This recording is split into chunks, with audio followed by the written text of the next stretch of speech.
Today's lesson is the grasshopper. Hi, everybody. My name is Roger. And my name is Helen. And today we're going to be talking about an Anton Chekhov story called The Grasshopper. Chekhov, of course, is a famous Russian writer, and he specialized in plays and short stories and novellas. He's got a lot of them out there, and they're readily available on the internet. Today we're going to be focusing on a story entitled The Grasshopper, which is a kind of insect that can jump really high. Yes, and Chekhov is a very influential writer. A lot of writers who are not Russian writers, for instance, British writers, French writers, have cited Chekhov as being an inspiration or a model for their own works. So Chekhov is very, very influential in the literary world, and his short stories have a lot of linguistic beauty and moral meaning. So we're going to look at a particular one today called The Grasshopper. Right, and of course, the grasshopper is an insect that can hop very high, but also a grasshopper is something that jumps back and forth between different places, as we're going to see happening to someone in our story. So let's get to it, everybody. Let's introduce our story by listening to the first part, and then we'll come back to talk about it. The Grasshopper.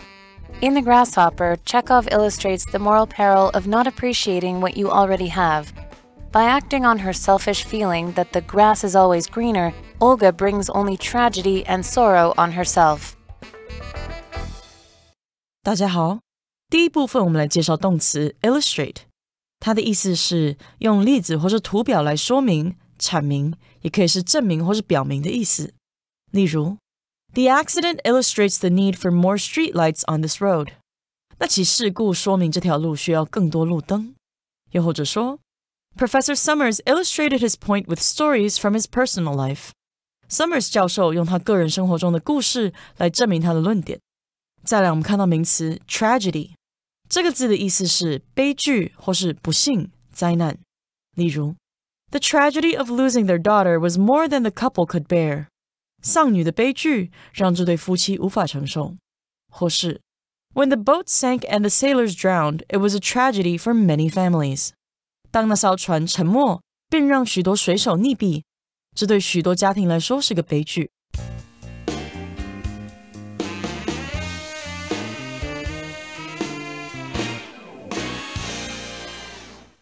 In The Grasshopper, Chekhov illustrates the moral peril of not appreciating what you already have.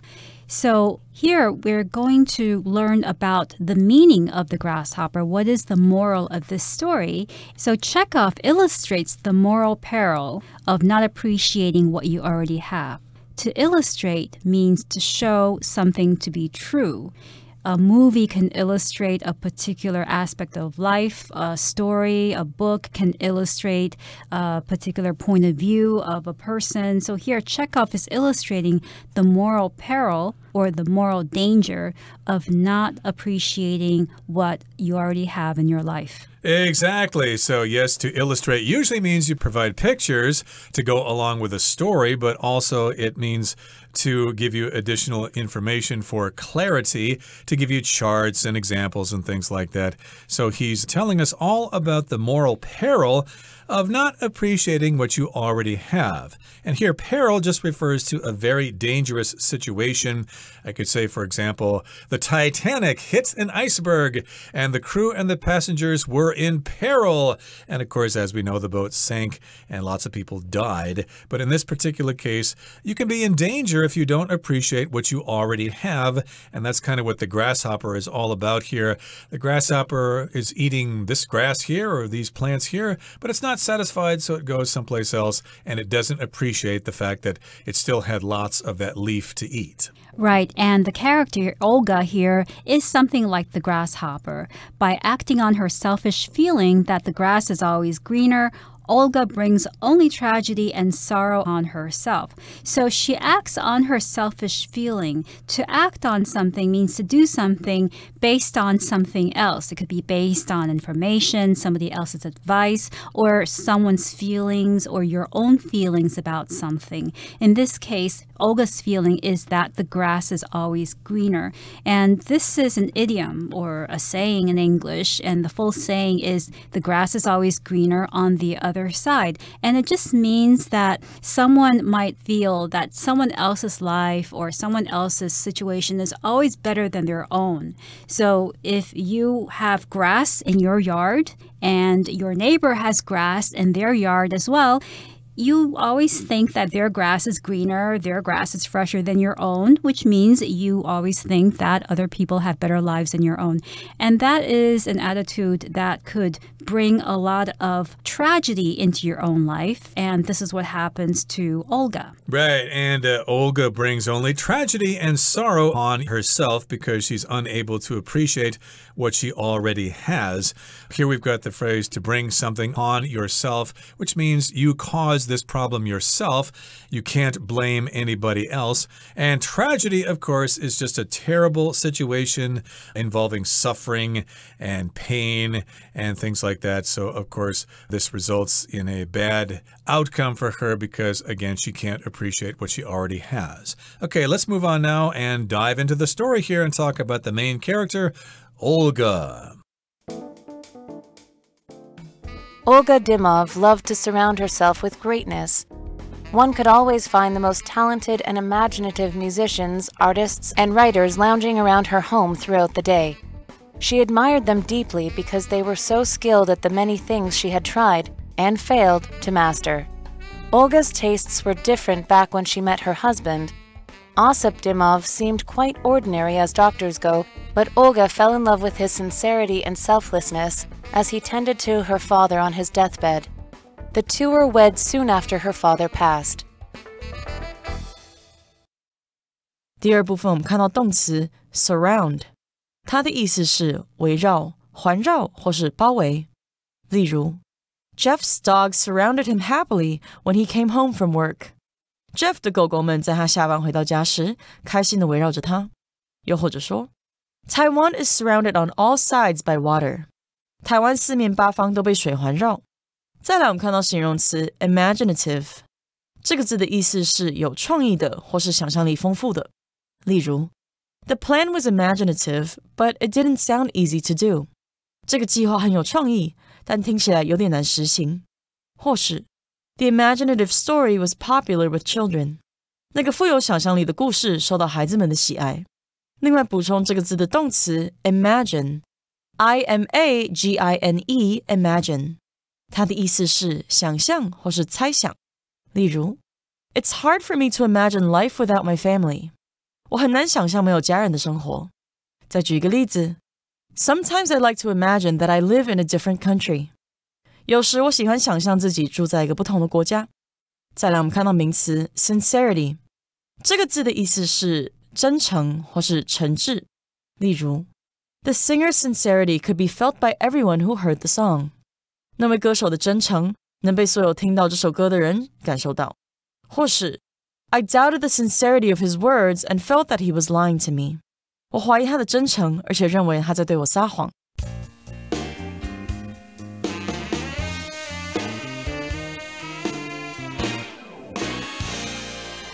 So now let's look at the story itself. Olga Dimov loved to surround herself with greatness. So Olga loved to surround herself. Here, surround means to be around or to have things or people all around her. And what did she like to have all around her, or what did she like to be in the middle of? She liked to be in the middle of greatness. Greatness refers to a situation or position of success, power, respect. So Olga loved to surround herself with people who were important, people who were great, or people who were powerful. Right. Greatness, of course, is the state of being great, of being powerful, rich, whatever. And one could always find the most talented and imaginative musicians, artists, and writers lounging around her home throughout the day. So any person, one could always find lots of talented and imaginative people in the arts at her house pretty much all day long. If you're talented, of course, you've got special skills that you were likely born with. If you're imaginative, of course, you can come up with great ideas for new symphonies or string quartets or paintings or sculptures or whatever. And of course, she had lots of musicians there, lots of artists, and also writers, and they were lounging around her home throughout the day. If you lounge around, or just if you just lounge, that means you just hang out someplace and you enjoy yourself. You're not working, you're just having fun. Right, you're just spending time relaxing, doing nothing in particular. And so Olga enjoyed having all of these artists, musicians, all of these people lounging around at her house, not doing much. And most of these people were imaginative, which means that they use their imagination to create or to think of different exciting things. Now, she admired them deeply because they were so skilled at the many things she had tried and failed to master. So maybe Olga herself wanted to be a musician or an artist or a writer, and she wasn't able to. So instead, she decided to be in the company of these people. Right, so to be skilled at something means you're good at something. My friend Dimitri is skilled at writing code for computer programs. He's very good at that, whereas I'm pretty horrible at that. But in any case here, she really liked them because they had these great skills. And these are some things that she had tried but failed to master. And Olga's tastes were different back when she met her husband, Osip Dimov. Okay, so your tastes, of course, refers to the things you like in life, usually the things that you enjoy.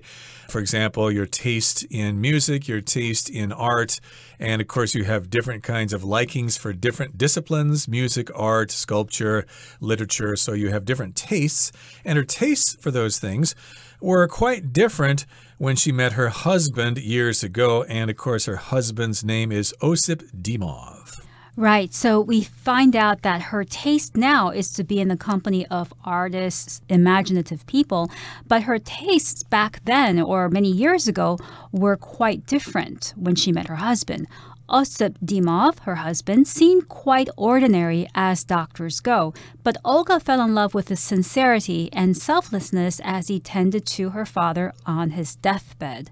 So in the first part of the sentence, it says, Osip Dimov seemed quite ordinary as doctors go.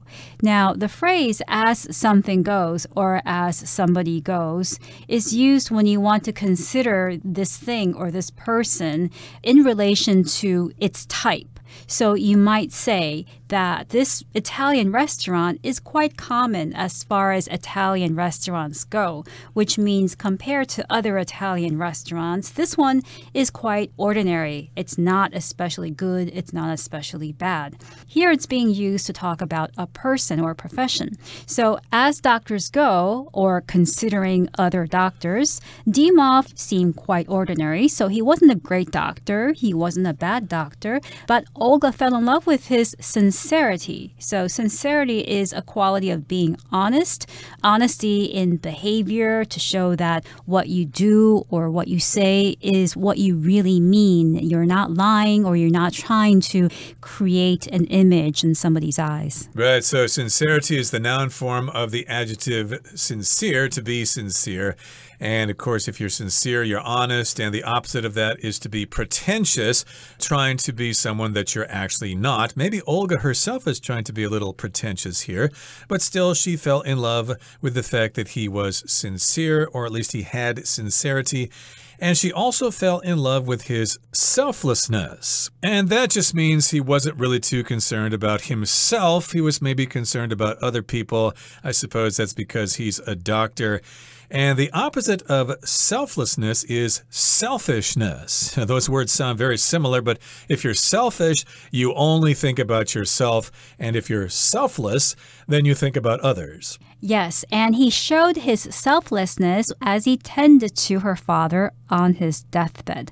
To tend to somebody means to take care of them. And since he's a doctor, he was taking care of Olga's father, who was his patient. And Olga's father was on his deathbed when Dimov was taking care of him. So a deathbed is a bed in which a person lies when he is about to die, or when he dies, the moment he dies or she dies. That's called a deathbed. Right. So, of course, the person is lying in bed waiting to die. And then when the person dies, of course, the doctor comes over and pulls the cover over the person's head to indicate that the person has died. And Olga was touched by his behavior, so the two were wed soon after her father passed. They soon got married shortly after the death of her father. Okay, that brings us to the end of the second part of our lesson for today. Let's listen now to the third part. Olga adored her husband, especially when he played along during her numerous artist parties. He chatted amiably with her guests, but he wasn't interested in art at all. In fact, Olga saw that as his only true fault, but to her, it was a major one. It was only a matter of time before she met someone with a passion for art as deep as hers. 第三部分我们看到动词 adore， 这个字的意思是热爱、爱慕或是崇拜。例如 Fans who adore athletes are often willing to spend a lot of money on tickets to a sporting event. 热爱运动员的球迷通常愿意花大钱买票看运动比赛。或是 Beyoncé's fans adore her for her music and the image she presents to the world. 碧昂斯的歌迷喜欢她的音乐和她向世人所展示的形象。最后补充这个字的形容词 adorable。A-D-O-R-A-B-L-E, adorable, 有可爱的或是讨人喜欢的意思。例如 Joan got an adorable kitten from the animal shelter. Joan 从动物收容所领养了一只可爱的小猫。又或者说 The smile of the newborn baby is undoubtedly adorable. 新生儿的笑容毫无疑问的讨喜。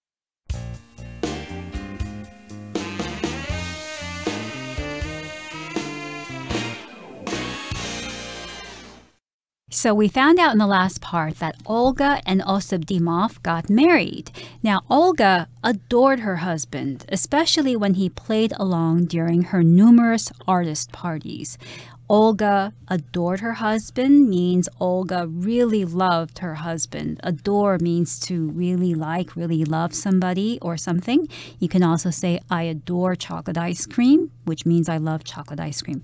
But here, Olga adored her husband, and she adored him especially when he played along during her numerous artist parties. To play along means to pretend to agree with someone while they're doing something or saying something in order to not get into an argument with that person. So if I had a friend who was constantly talking about how well she was doing in her job, even though that may not be true, I don't want to say, hey, you're not telling the truth. So I play along and I say, wow, that's great. I'm so happy that you're doing so well.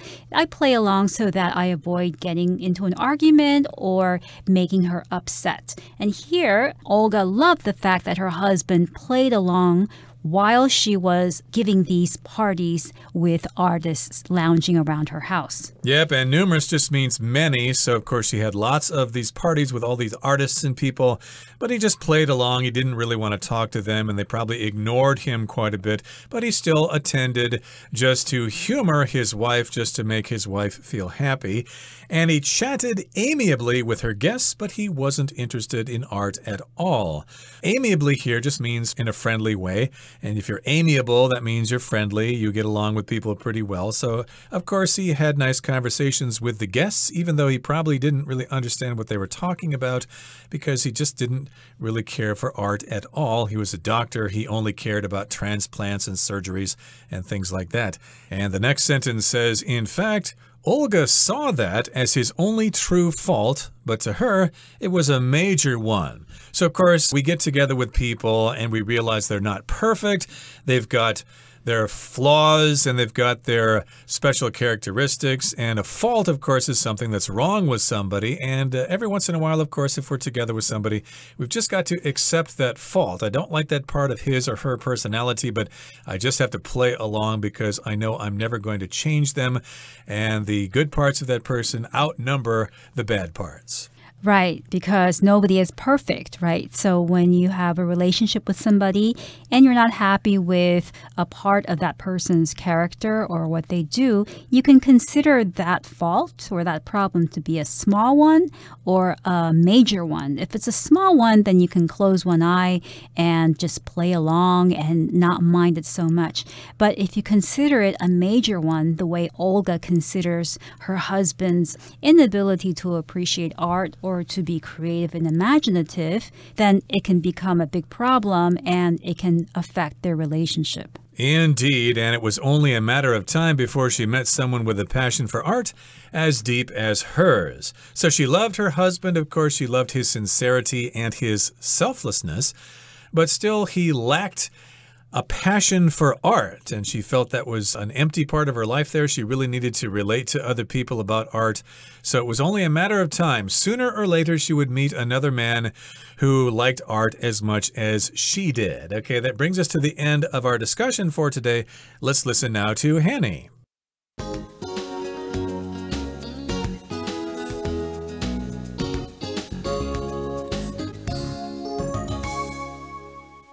各位同学大家好，我是 Hanny。 我们来看今天的文法重点。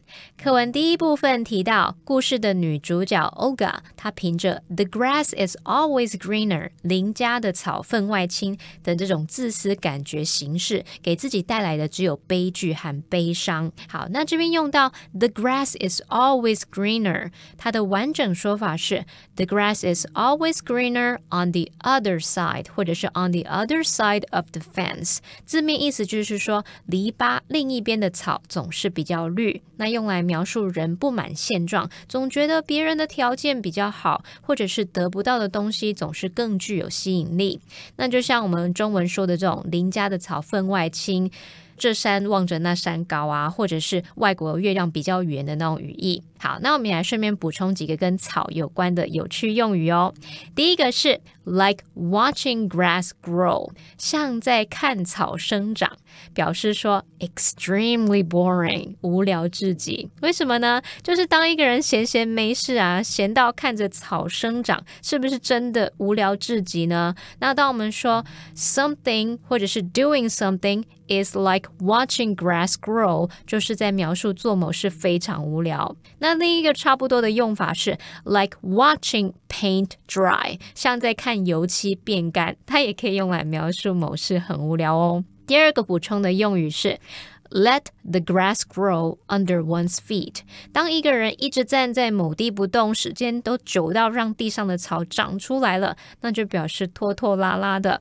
好，那这个用语呢，常会用在否定陈述，所以我们可以说 Don't let the grass grow under your feet， 这就是要对方别拖拖拉拉，现在就马上行动，别再耽搁了。好，第三个补充的是 Make hay while the sun shines。 Hay Hay 这个字啊，它是指干草，饲料用的干草。那这个用语字面意思就是趁有阳光的时候晒干草，那也就是打铁趁热，勿失良机的那种意思。那你也可以只说 make hay 就好。好，下一个用语是 a needle in a haystack。 我们刚刚说 hay 是干草，那么 haystack 就是干草堆。那这个用语字面意思是在干草堆里面的一根针，那用来比喻极难找到的事物，常常可以搭配动词 find 或者是 look for。 那我们就可以用 It's like looking for a needle in a haystack 去表达那种就像是大海捞针一样的那种语义咯。好，那么课文第二部分提到说，就医生来说啊 Olga 的先生看起来相当普通，但当他照顾 Olga 那躺在病床上临终的父亲时，他就爱上了他的真诚和无私。文中是用 tend to 来表达照顾。那我们来看一下这个动词 tend， 它本身就有照顾照管的意思，那后面是接名词，而 tend 也可以当不及物用，常常就会用 tend to somebody or something 来表达照顾照照料什么什么。举例来说 Mary loves to spend time tending to her garden. Mary 喜欢花时间照顾她的花园。好，那也补充一下，如果是用 tend to 加原形动词，这则是表达往往会怎么样，经常会怎么样，这则是用来表达经常发生的动作或习惯哦。好，那以上是今天重点整理，我们回顾今天的单字吧。Illustrate. The teacher provided an example to illustrate her point. Tragedy. The death of the actor was a great tragedy for the film industry. Surround. The beautiful garden was surrounded by tall trees. Imaginative. The imaginative child wrote a story about an amazing adventure. Sincerity. Although Ben apologized for his mistake, there was a lack of sincerity in his voice. Adore. Carol adores spending time with her family on weekends. Numerous. The new mall has numerous stores and restaurants.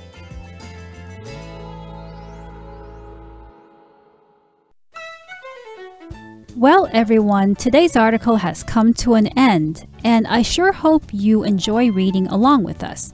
I am Helen. I am Roger. See you next time.